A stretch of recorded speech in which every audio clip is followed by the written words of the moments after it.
Hello and welcome to another informative and educative episode of AAU Talks on AAU TV. My name is Ajimana Chudako, and as you know, AAU TV is committed to inform to transform the voice of higher education in Africa. And you bear with me that for some time now we've experienced a paradigm shift in our education in Africa and also globally, from the traditional brick and mortar setting to the virtual open system of education. But the question is, today's episode looks out for the policy implications of the virtual education in Africa and what does Africa stand to lose or gain. There's with me in the studio with an amazing personality in the open university space in Ghana, and he'll be telling us more about what we need to know. Don't go anywhere, we'll go for a quick break, right back, and let you know who he is.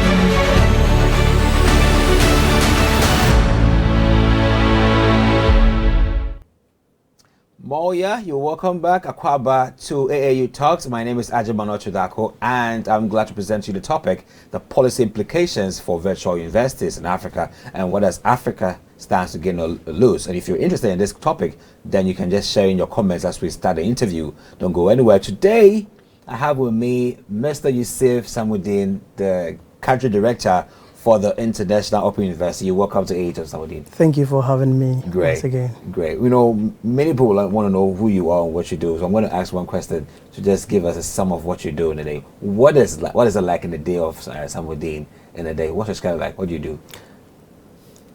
On a daily basis, I just want to see more and more African youth having access to higher education. Mm-hmm. So on a typical day, I think about how to recruit more students, how to sustain them, and how to ensure that they graduate. Mm-hmm. So this is what I see on a daily basis. Okay. Getting new students, identifying potentials, getting them prepared and giving them the student support and ensure that the dream of having their degrees come true. So this is what I do on a daily basis. Great. Trying to get more people to study through the online system. Mm.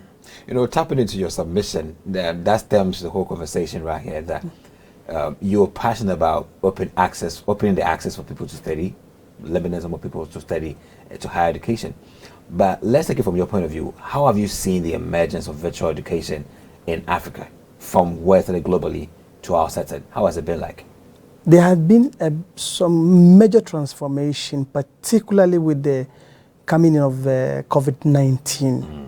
Some days back or some months or years back, online education was so foreign to people. But with the emergence of COVID, perceptions and acceptance is becoming easy, because we all wake up one day to see African education or education globally closing down one time. All students have to come home, everything has to end. And we're wondering when life is going to take up normal. But we had another opportunity to ensure that education continues, and that was the online system. Mm-hmm. So you see, Africans started hooking up online, though we didn't have certain things. Some time ago, it was very rare to see people used to do Skype, but people going on Zoom, people going on this, having meetings online, live wasn't there. But with the coming of COVID, we found a new life online, and so that gap that was existing some days back is gradually closing up, and I think African is catching up. Just that there are certain things we need to put in place just to make that up. When we step in fully, we would have the full benefit of online education as it stands. You seem to refer to COVID as a solution in disguise to have propelled us to now adapt to online solutions. But now let's take it back to when we say an open university and a distance learning system. Are these two the same? Yeah, there's a thin line. When we talk about virtual university, all forms of teaching and learning that takes place over the internet. Mm-hmm. But when you take the open, it has an open door policy where It's also learning takes place, but not this like in the traditional classroom system. It's taken outside of that one. So there's just a thin line between the two. Yeah, when it comes to trying to distinguish between them, there's just interrelated terms like open, virtual, and all these things. Yeah. How about a massive open online university or course? How do you also characterize that one too? So Let's look at it all from as a whole. Education taking place same time, same place, and same time, different place. We're looking at it from this. When we look at the massive, it's all online, teaching and learning taking place online. Okay. But here is the case. The contents are developed and they are online, hosted, open source. Yeah. So you want to upgrade yourself, or you don't want to go back to school because of your work, but you want to equip yourself with a new skill. You go onto the internet, type what you are looking for. You'll be so amazed when you type, let's say, how to learn programming, or how to teach a child, or just type teaching methodologies, and you'll be amazed with the kind of quality materials that will come out for you to learn, just to get something to learn. So whatever you are looking for to upgrade yourself is available on the internet, free for use. Sometimes some have a little bit of registration, but others are totally free online. what would you say are some of the advantages that a typical open university enjoys or wields over a traditional university? The two have their own advantages and disadvantages. But what, in terms of your question, Open University has is access. Open University give access to a lot of people because we have huge deficits in tertiary education. Huge deficits.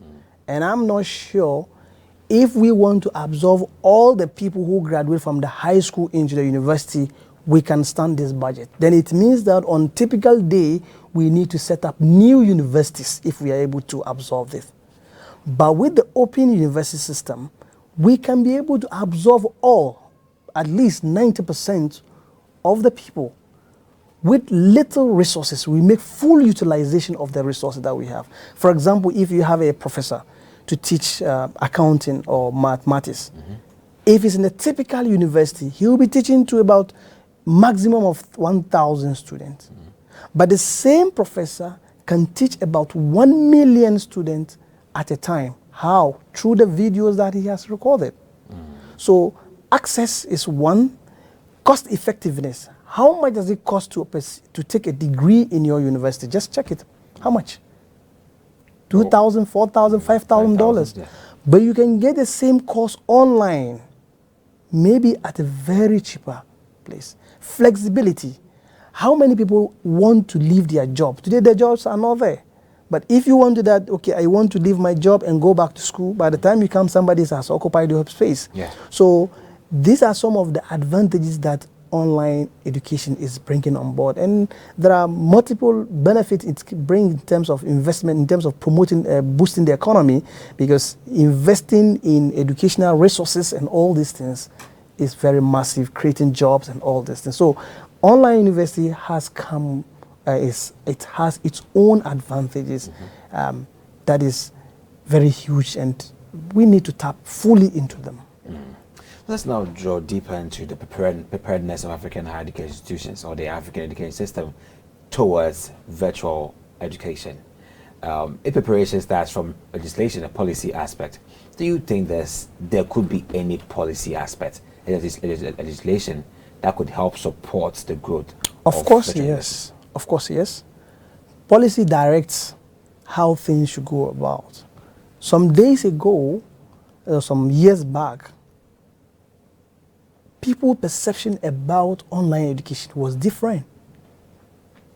And some didn't have systems and procedure to support online, because sometimes when you are taking a course online, you are seen as maybe because you don't have money or something. But as days passed by, it changed. And the magic came in, particularly when COVID came. And you know that particularly Africa, were caught hands down because we didn't have what it takes to change, to respond to the speed at which the change happened. So now that we have seen, and believe me, a lot of African countries started piloting online education. They were there, but they were not giving much attention. Yeah. But when our traditional school closed down, we had no option than to revisit them. And so within March last year to December, we saw how we were able to support our education, though we were not fully prepared. And we started going. So Africa has seen the benefits. Now, I'm sure policies are being drafted on how to make sure that the challenges or the factors that will make online education give the benefits are put into perspective.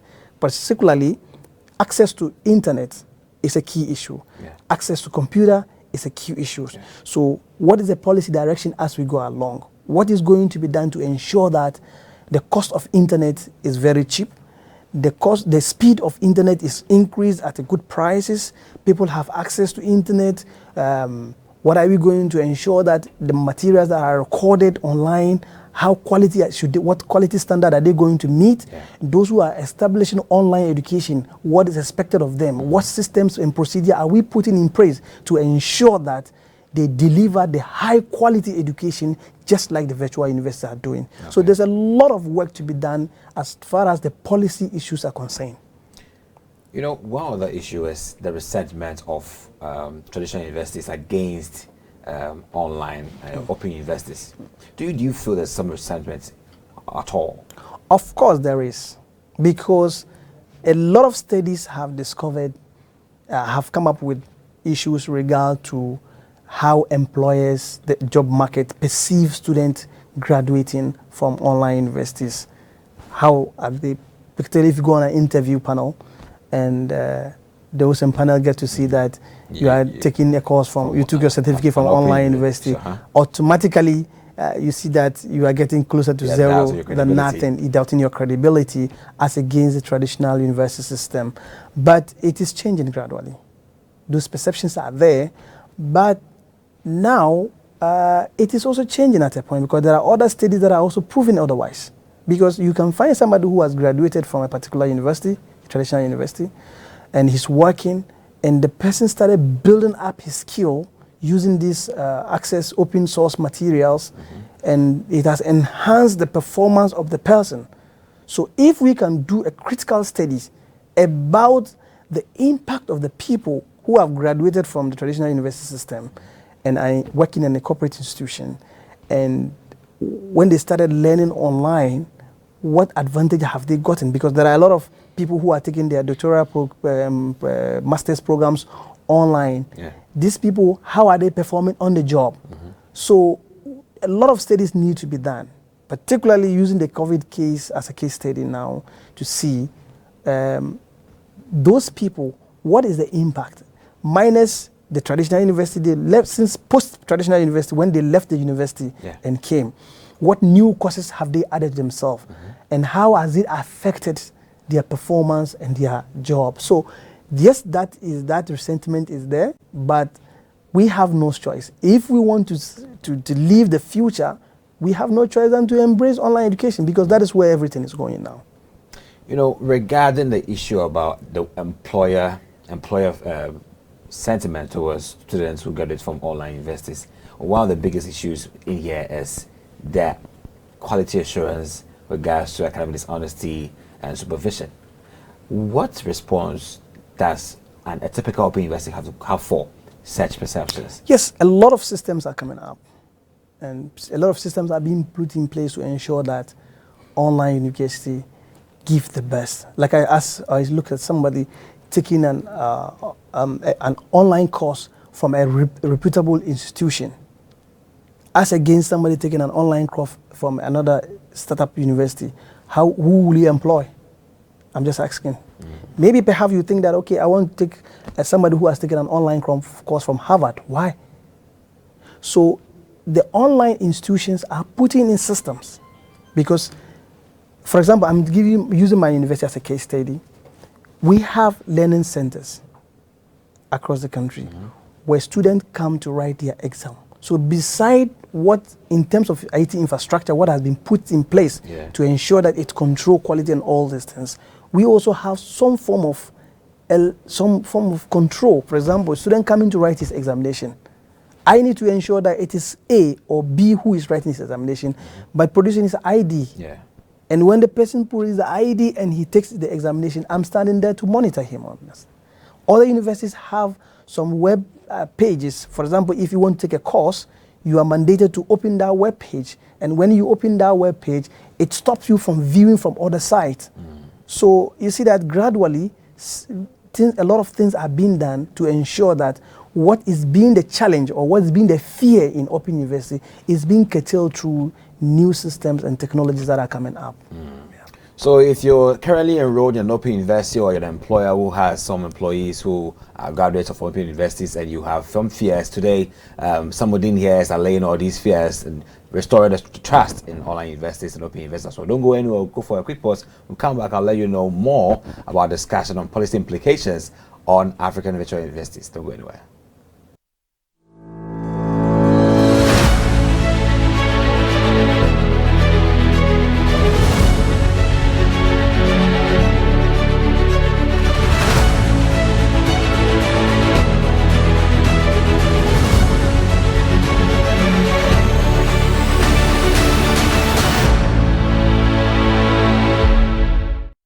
Welcome back to AAU Talks. We've just informed to transform, and we're still on the issue on policy implications of virtual education in Africa. What do we stand to gain or lose? And I'm here with Mr. Yusif Samudeen, Ghana's rep, country director for the International Open University, and we're about taking it to the next level in our discussion, which is about the current impact you're making.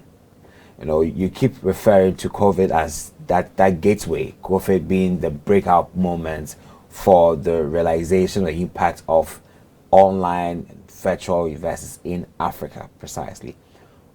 Can you tell us more about currently? How well are you impacting the education space in Africa with regards to online and open education? Yes. Back again, I want to take my university, International Open University, as a case study.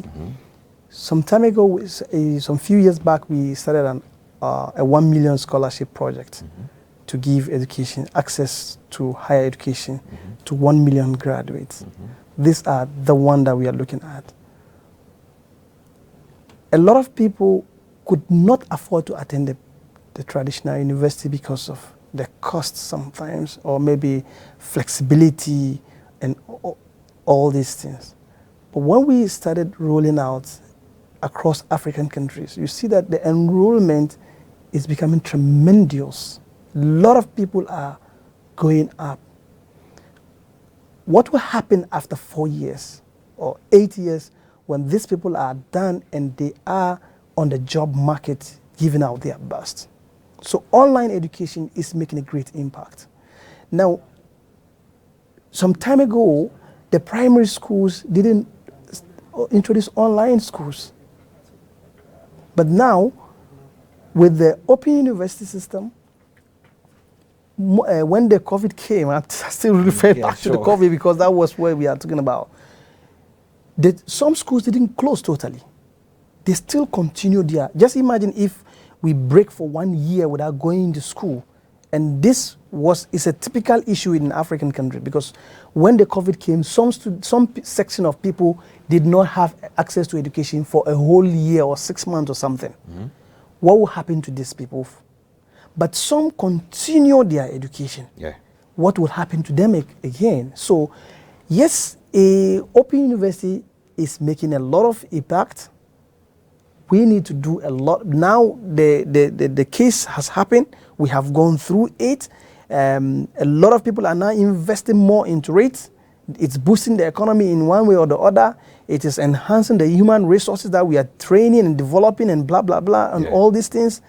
What is now left for us is to carry out steady post-adoption of online university, what is happening.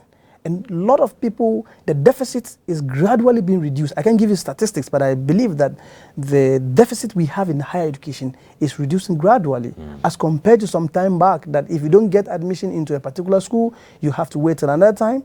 But now, if you don't get and you can get here, you see that in terms of human resource development, we are making a headway.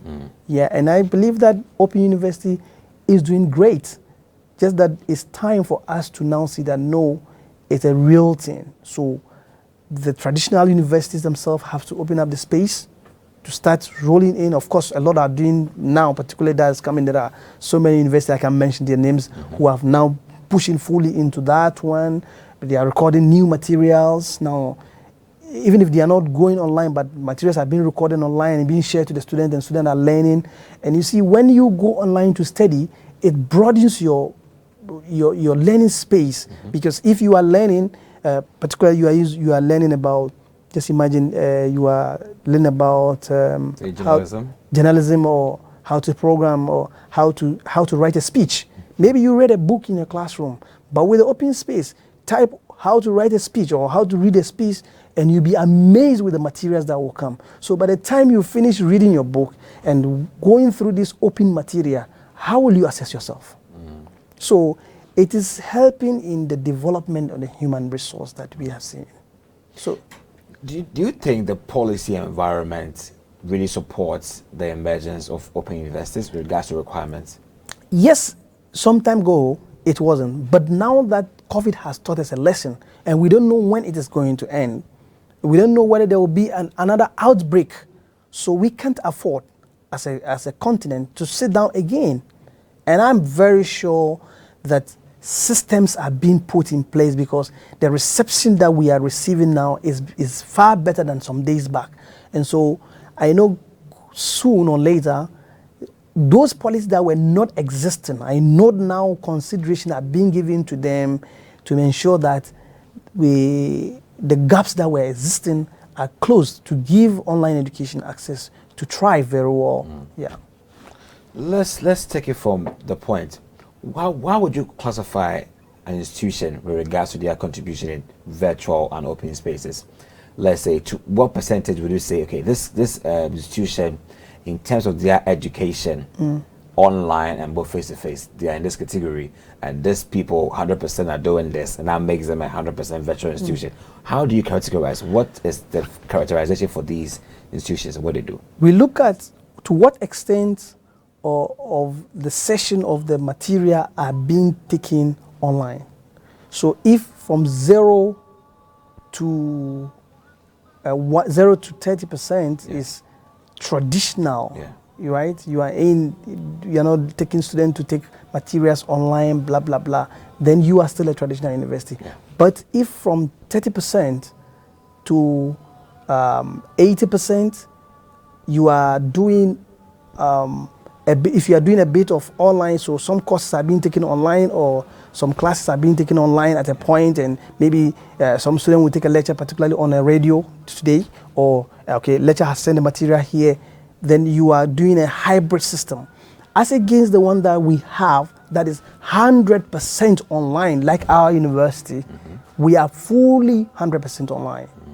Okay, so it's a range of between 0 to 80%. Where do you fall?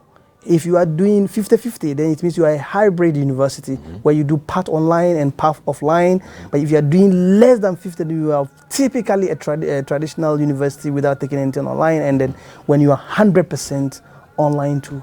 So this is the scale I look at it when you want to see whether a university is a virtual university, or is an open university, or is a traditional, is online. So it's on a scale of 0% to 30%, 30% to 40%, and 80% and above.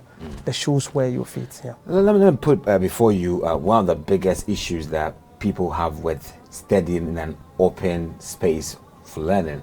And according to the World Bank, urging African governments and businesses to ensure high internet in Africa. They mentioned that in Africa, in the western part of Africa, the west sub-Saharan African part, we have issues with data, 10 megabytes per second to 100 megabytes per second, compared to in East Africa, where we have a 100 to 1,000 megabytes per second, we see a lack, we see a slide between our data reach to study. So in this case, what would you want to say about data reach? Data in Africa, in our part of the continent, is quite lower and doesn't support, or let's say facilitate good learning online.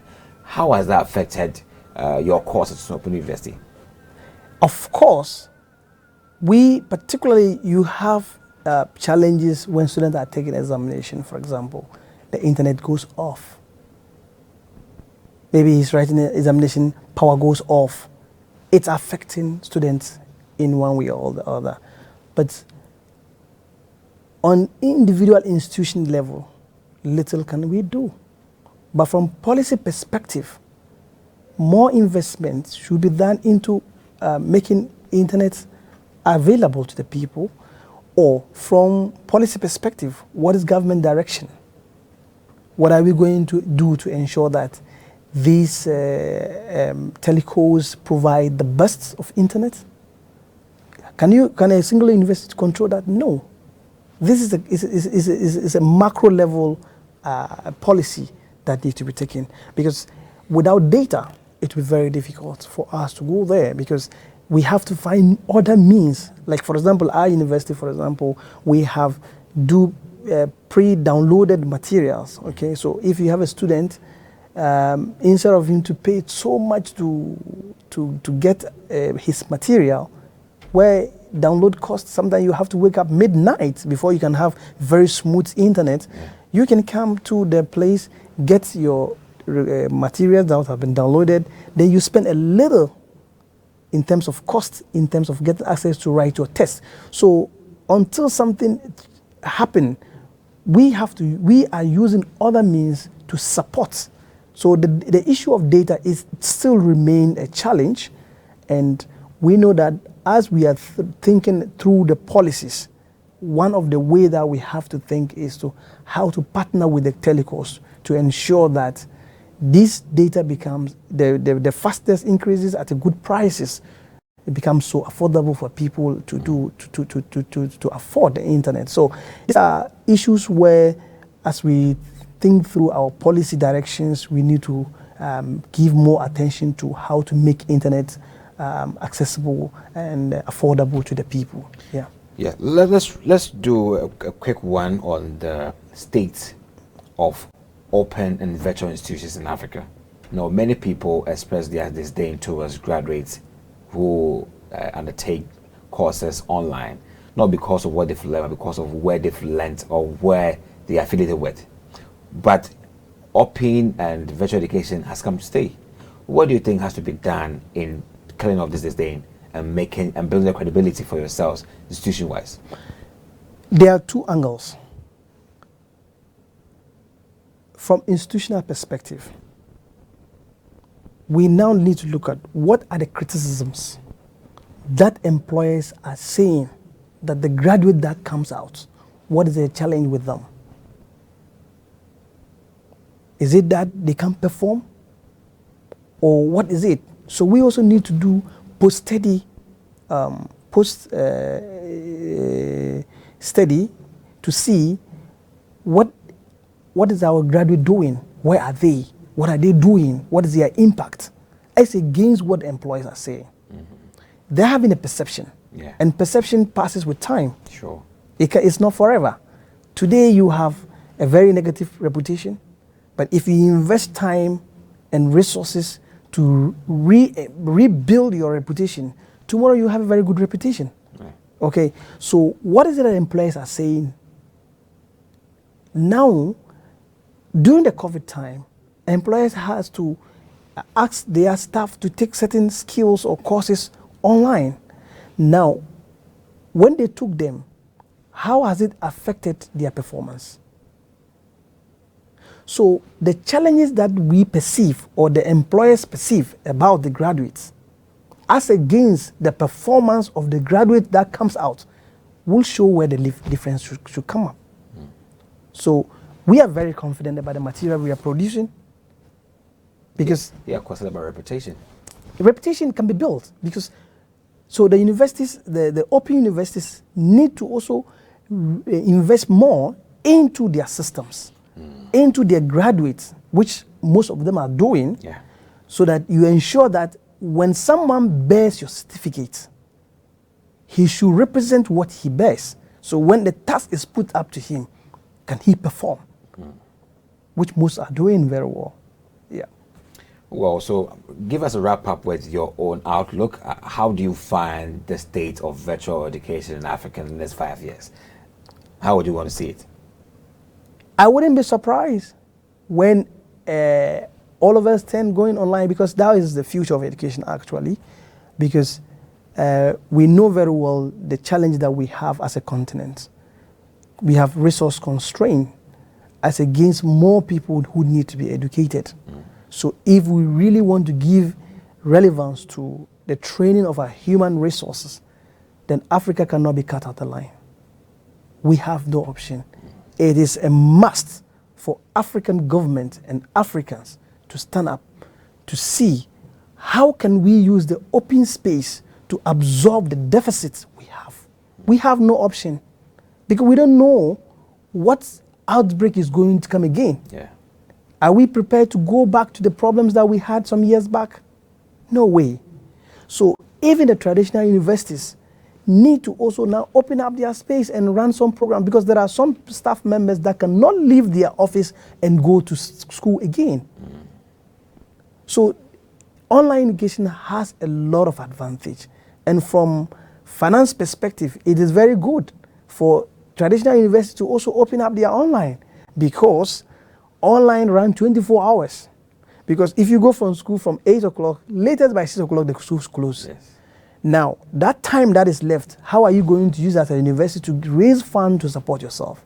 So you need to launch out the online universities so that you can get more people trained to reduce the deficit that we have, and then also get resources from that section of group to finance your research, your development and everything, to ensure that we are also all working together towards closing the gap we have in our education space.